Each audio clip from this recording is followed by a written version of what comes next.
자, 고3이 된다. 고1 16년 6월 학평의 3점짜리 문제입니다. 이문 질문이고요. 이 문제 같은 경우에는 여기 이 문제 풀이가 어려웠다면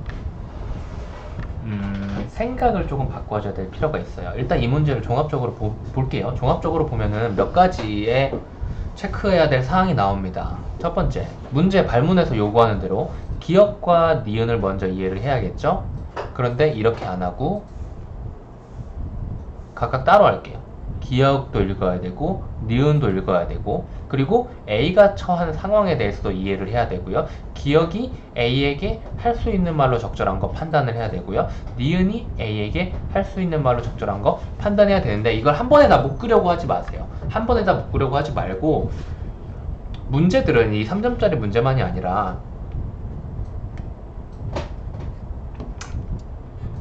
선지가 어떻게 구성되어 있느냐에 따라서 다 나눌 수 있거든.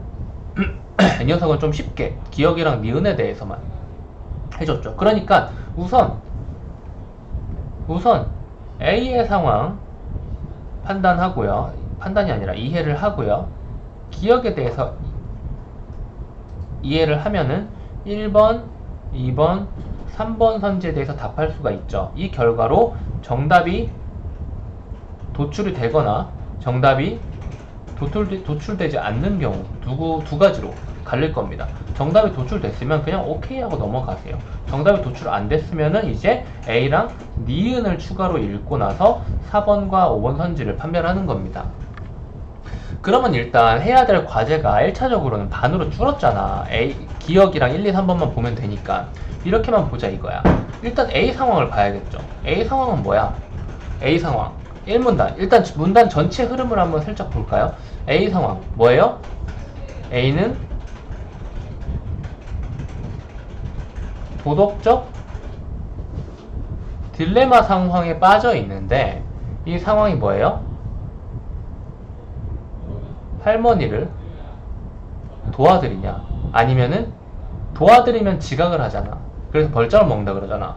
그거를 조금 더 원론적인 방향으로 말을 바꾸면 어떻게 돼요? 뭘 지켜야 되는 거죠. 뭘 지켜요? 학교?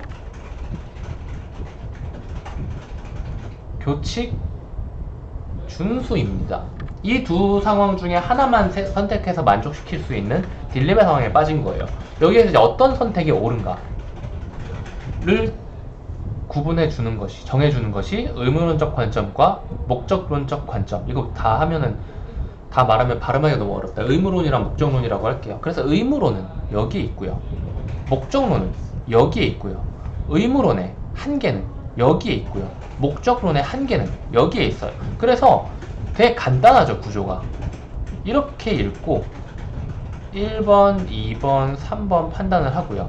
그리고 이렇게 읽고 4번, 5번을 판단을 해야 되는데, 굳이 이거 한 번에 다 하지 말자 이거야. 그냥 1, 2, 3번만 우선 판단해보자 이거지.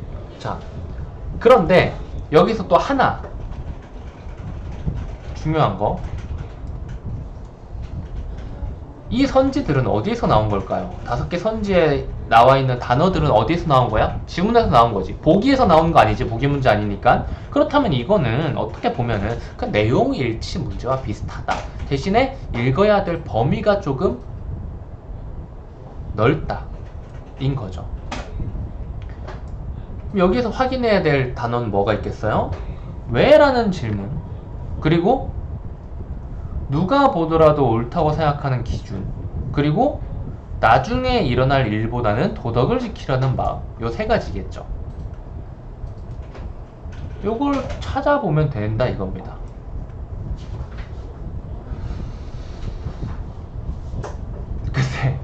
근데 이거 지금 보면서 이거 생각난 건데, 여기에서 봐봐.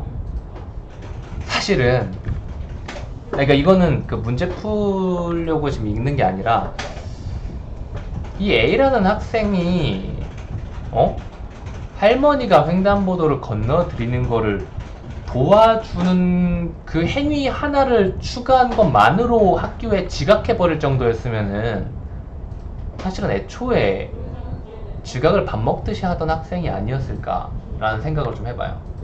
그렇지 않니? 혹시 살짝 늦어가지고 횡단보도 신호를 한 번 놓쳐가지고 다음 횡단보도를 건넌다면 그래도 어차피 지각하지 않을까? 요 정도로 간당간당하게 다니면? 뭐 아무튼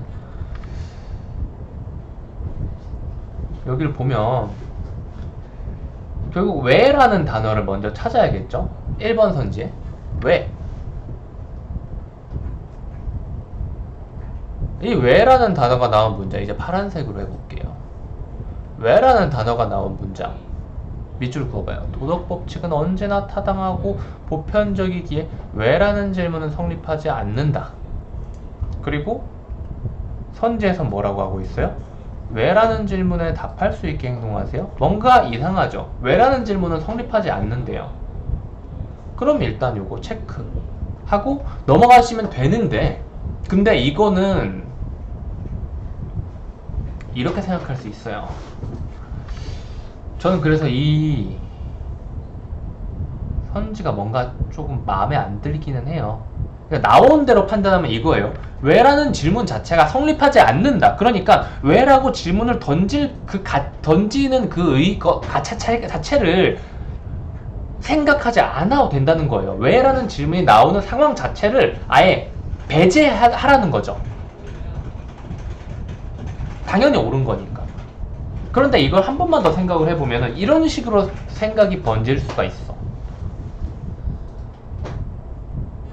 저 말을 단어 그대로 왜라는 질문이 성립하지 않는다라는 말을 그 자체로 받아들이지 않고 조금만 더 생각을 하면 왜라는 질문을 했을 경우 당연히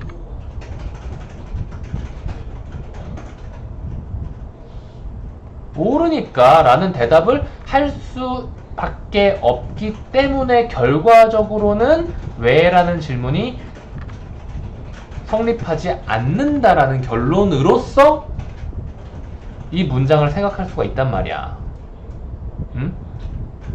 그런데 이렇게 생각을 했을 경우에는 1번 선지가 맞는 말이 되어버려요. 그런데 이 문제의 답은 1번이거든. 결국은 지문에서 주지 않은 부분에 대해서 이렇게 창조적으로 생각할 필요는 없다라는 거고요. 그리고 나머지 선지들을 보자면 2번 누가 보더라도 옳다고 생각하는 기준에 따라 행동하세요. 이거는 어디예요? 누가 보더라도 옳다고 생각하는 것? 이거는 단어가 좀 치환이 됐죠. 뭐예요? 언제나 타당하고 보편적인 거죠. 이 언제나 타당하고 보편적인 게 뭐예요? 이거를 말을 좀 길게 늘려보면 언제나 타당하고 보편적인 건데 이거는 시간에 관련된 거죠. 그런데 이 시간에 관련되어서 타당하고 보편적이다? 그러면 보는 사람에 따라서는 달라지지 않을까? 보는 사람에 따라서는 타당하고 보편적인 게 달라지지 않을까? 라는 거죠. 그래서 근데 그렇게 되면 안 되잖아. 사람에 따라서 이게 달라지면 안 되는 거잖아. 도덕법칙이라는 것은. 그쵸? 결국은 이 앞에 이게 생략이 되어 있는 겁니다. 앞에 도덕법칙은 이라는 말이죠. 도덕법칙은 이라는 말이 원래 있었어요. 도덕법칙은 언제나 타당하고 보편적. 여기에 누구에게나 라는 말이 생략되어 있는 겁니다. 그렇게 해야 말이 되죠. 그쵸? 그래서 2번 선지 맞는 말이고요. 그리고 3번 나중에 일어날 일보다는 도덕을 지키려는 마음. 나중 그리고 도덕 이런 건 뭐죠? 여기는 여기에 있죠. 좋지 않은 결과를 초래하더라도 결과는 뭐예요? 내 행동에 있어서 내 행동 이후에 내 행동 나중에 일어날 일이죠. 그쵸? 그리고 이 나중에 일어난 일이 바로 행동의 결과라는 겁니다. 이게 아니라 이것보다는 도덕을 지키려는 마음이 더 중요하다. 그래서 3번 역시도 맞는 말. 4번 선지, 5번 선지 판단되나요? 4번 선지, 5번 선지는 무슨 말 하고 있죠? 당신의 선택의 목적과 결과, 선택의 목적과 결과, 그리고 당신뿐 아니라 다른 사람도 같이 기쁠 수 있게, 이런 말을 찾아보자 이겁니다. 선택의 목적과 결과. 근데 애초에 관점 이름이 목적론적 관점이에요. 최선의 결과를 가져오는 행위가 옳은 행위입니다. 당연히 선택의 목적과 결과를 고려해야겠죠. 왜냐하면 최선의 결과를 가져와야 목적론적 관점에서 옳은 일이니까요. 그렇죠? 그리고 다른 사람들, 도덕은 보다 많은 사람들에게 보다 많은 행복을 가져오는 행위, 이런 거를 고려해서 선택을 해야 된다 이거죠. 5번 선지랑 4번 선지는 결국 같은 말 하고 있는 거예요. 5번 선지도 결국은 맞는 말이죠. 그쵸? 그래서 1번 선지와 2번 선지를 좀 헷갈렸을 수 있을 것 같은데, 이런 식으로 생각을 해주시면 되겠습니다.